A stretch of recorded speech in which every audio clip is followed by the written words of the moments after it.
Welcome to the first video in this series, Normal Ireland, where we look at the last couple of weeks, couple of days, from the insane stories that have come out from this country. Now, first up, we have a caller on LBC who blames Jeremy Corbyn for the acts of Boris Johnson and the whole Partygate. Take a look. What happened today should be more of a local election issue, basically, for whenever the next election would be. I happen to think the die was cast a long time ago, and Mr. Corbyn should take a lot of the blame for giving Boris his 80-seat majority and basically allowing him to do whatever he wants to do. Well, I'm not sure. I mean, I hear what you say, but I mean, Jeremy Corbyn gets a lot of flack for a lot of things. Yes, of course, he lost the election, and I think that election loss was at least in part due to him. But I think I agree with Andrew that it was more to do with the fact that Boris Johnson was promising to get Brexit done. Well, that's a separate issue, Ian. I don't think that. I don't think that Boris would have acted the way he's acted if he didn't have an 80-seat majority today. Well, we'll never know, will we? It's an imponderable, because I can't prove that it would have been different. You can't prove it either. It's just one of those things. I think all prime ministers with large majorities tend to act in a slightly more unruly way than those who have to worry about having a majority of about 10. So, I mean, that's just a natural law of politics. It happened in the 1980s under Margaret Thatcher when she had two big majorities as well. I do agree. I do agree with that, Ian. But basically, Mr. Corbyn, he deprived us of a viable opposition. And if there was a viable opposition today, then I think we would be in a slightly different situation than we are now. Well, I don't think that any Labour leader would have won that election, frankly. It was predominantly about Brexit. Yes, you can say if Corbyn hadn't been leader, the majority might have been 40 or 60. We'll never know that. So there we have it. Someone is finally blaming Jeremy Corbyn for the actions of the Prime Minister. Now, the actions of the Prime Minister is solely his, and should have nothing to do with a Labour leader from 2 years ago. And the person who called up on LBC, he gave his reasons that was because Jeremy Corbyn gave Boris Johnson an 80-seat majority. But as I say again, that has nothing to do with the actions of the Prime Minister. Now, Ian Dale was someone I wouldn't really agree with much of the time. Actually, I felt like I agreed with him almost 100%. So he made the point that, well, having an 80-seat majority, you're going to get prime ministers at that way anyway. Margaret Thatcher did that in the 80s. But more crucially, he didn't blame the election defeat solely on Jeremy Corbyn. He actually said it was in part, and the biggest reason was Brexit.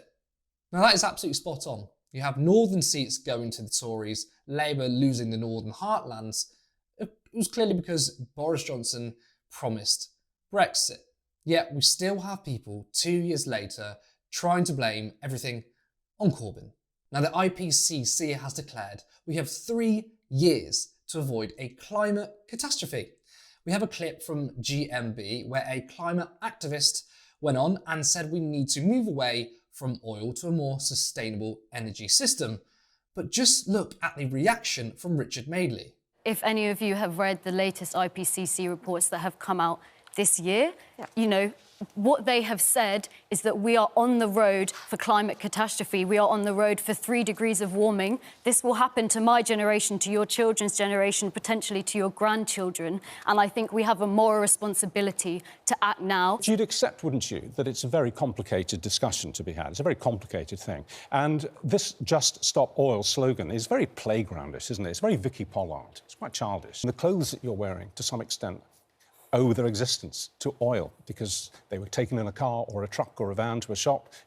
There are so many ways that oil impacts on your life as a protestor, but you don't acknowledge that.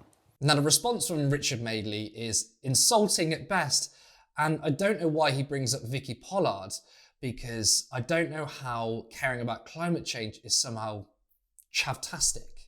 Now, many people have drawn comparisons to the film Don't Look Up, including me, as I've already covered this on The Canary, so I will put a link in the description and check it out where I cover the clip in more detail. So continuing on the climate change issue, the Labour Party put out a tweet sharing The Sun, in which they want an injunction on protesters. Motorists were already being hammered by prices at the pump, and now millions can't even access fuel. The government must immediately impose injunctions to put a stop to this disruption. The Labour Party are no longer a serious party anymore, as the IPCC suggested, and as we all know, we are heading to a massive climate breakdown, yet the Labour Party is taking the side of the oil companies. But not just the tweets, we also have a Labour MP attacking a Tory for being pro-climate. Ben Goldsmith, who's an environmentalist, praised Extinction Rebellion, saying they are right to do whatever it takes. Steve Reed, Labour's Shadow Justice Secretary, said, "This, from a Conservative official, is an insult to people facing misery trying to get to work." While the government continues to refuse to act, Labour has called for immediate injunctions to put a stop to this disruption. A Labour Justice Secretary, a frontbencher, is attacking the Tories from the left. Nothing makes sense in this world anymore. Jacob Rees-Mogg also put out a pretty funny tweet in regards to Partygate. This ought to close this matter. There is a war on, and the Prime Minister, supported by the Chancellor, provides the leadership the nation needs. So he's essentially saying we need to leave Boris Johnson alone because there's a war going on. Right, but it's not our war. I get it. War in Ukraine, in Europe, it's in our backyard. But this isn't our war. We are not fighting the war. And in France, there is a presidential election going on. So if they can hold a national election, then I think it's possible that the Prime Minister can resign. Finally, I thought I would leave us on a more positive note, or rather something that's funny in which we also don't feel despair. Dan Stevens appeared on The One Show talking about a new series on the Richard Nixon scandals, but he also gave us a little surprise. Take a look. We're entering the gripping world of the remarkable true story that saw the downfall of President Nixon in the 70s. Yes, known as the Watergate scandal, it involves a break-in, wiretapping and a series of cover-ups by the Nixon administration. Now, a new series tells the unknown story of the woman who blew the whistle, played by Julia Roberts, and also stars our lovely Dan here.